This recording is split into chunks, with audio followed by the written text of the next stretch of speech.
and welcome to Surfside Motorcycle Garage's American Motorcycle Show and Shine. This is the third year running that we've had the Show and Shine event, specifically for American bikes. So we've got a bit of everything here, Indians, Harleys, Mules. The good thing about the show is we've got a lot of vintage machines here. We've got the Vintage Indian and Harley Motorcycle Club on site, so we've got some spectacular pre-World War II bikes here. Also, I think one of the features with the American motorcycles is a lot of the owners like to keep them in original condition, so while they're restored and fully running mechanical order, the original patina from when they were made is still part of the bike and its character, and that's really one of the interesting things with American motorcycles. I think the history of the brands, the journeys that the bikes have taken. Some of the bikes, particularly the WLAs, came out here in World War II and stayed after the war, and there's a good collection of those. I bought this bike late 1984, so this was the last of the Shovelhead Harley Davidson. Although I've had it for 32 years now and it's on historic rego, even my points cover actually refers to the fact that it's a Milwaukee tractor. It's a Harley Davidson accessory. I bought it when I bought the bike, so it's been on there, sitting on there for 32 years, and the emblem being that it's a hog. This bike, as you can see, doesn't get polished every Sunday. I can't remember the last time it was polished, and I have no intention of polishing it. It's how it is how it is, and it's a little bit like me. It's just going to grow old disgracefully, you know. We're also we've got the support from Indian Motorcycles this year. They've brought a couple of new bikes down on display. They've very kindly donated a leather jacket, so we're going to have a lucky prize draw for that. We've got some fascinating early pre-war bikes here too. We've got some very special custom bikes that have had different engine work done on them. It's 1942 Harley Davidson. They were used basically during the war. So if you look at the paintwork, it's all related to periods of war. So we've got FB-16 bomber. We've got the badge of the flag of Iwo Jima. And there's the Vietnam bark from Canberra. Added a few things, disc brake. I built it 15, 16 years ago.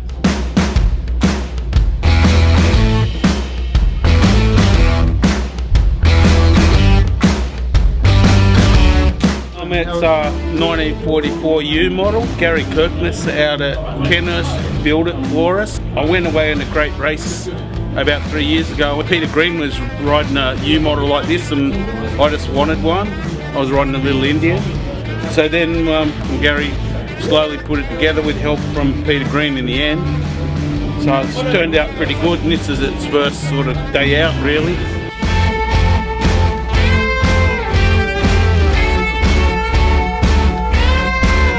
We've also got another prize, a special category this year, the Hunter S. Thompson Special Judges Award.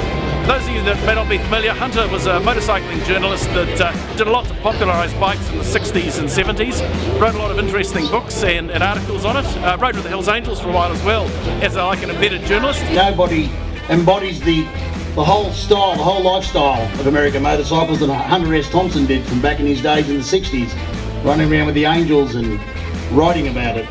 So he's a real character and someone that's well known in the community, so we thought he's passed away now, so we thought we'd have a prize to honour him. I've had this bad boy since '96. I bought it mainly because of the name, the style of the old spring and front end and all that sort of stuff, but we've been together for 20 years.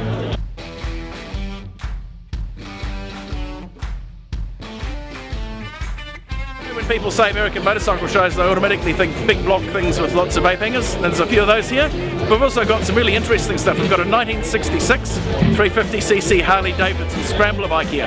1 year only of production. I'll just tell you a little bit about the Bobcat. Harley Davidson back in the 60s started flirting with low capacity engines.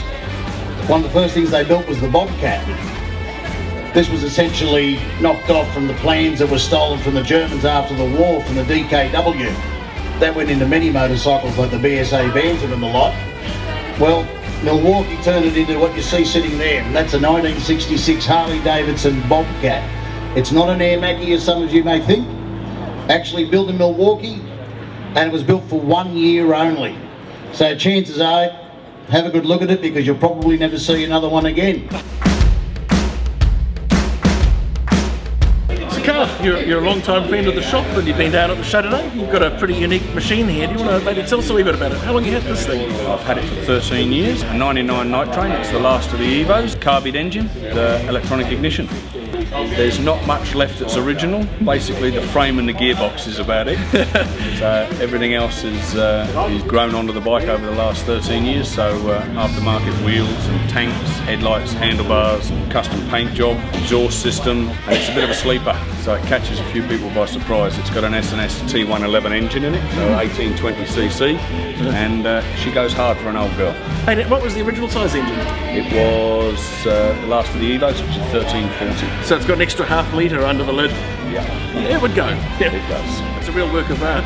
Look, thank you very much for ringing it down. It's great to see you today. Cheers.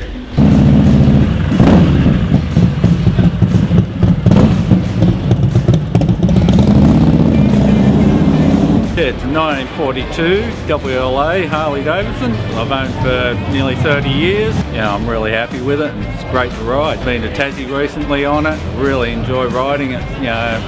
Summer, winter, doesn't matter the weather, it's great fun to ride. It's got a Hydroglide front end. It's been converted to 12 volt, bobber rear guard.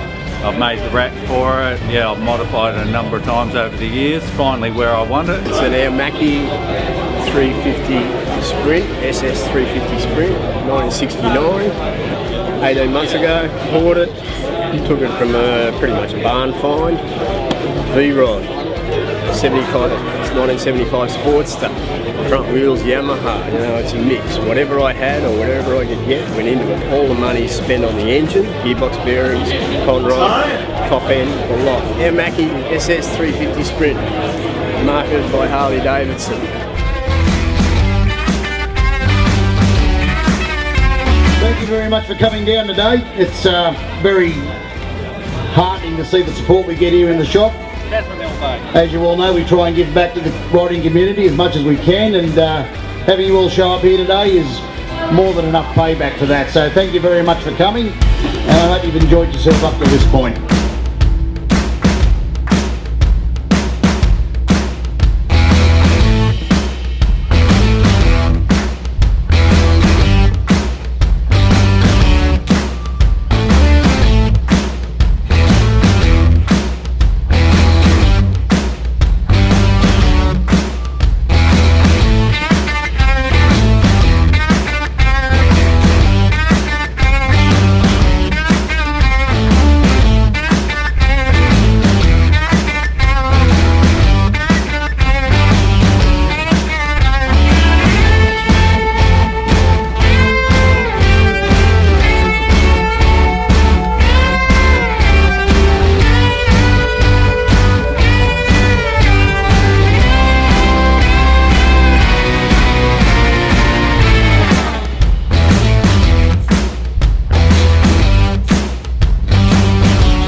And then we come down to the last trophy, which is of course always the most important trophy at our shows, because it's the trophy that's voted for by you, the people's choice. Our judges had no say in this. All of you out there had the say in it. You came down, you wrote your numbers down, the numbers were tallied, and the People's Choice Award goes to Michael for his 1981 Sportster Ironhead.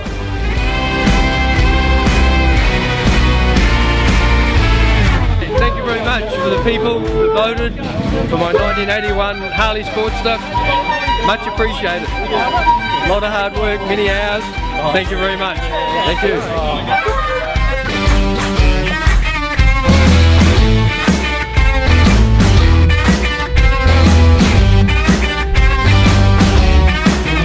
The American Motorcycle Show is drawing to a close. The prizes are awarded, the people are happy, the bikes are still running, which is a great thing as well.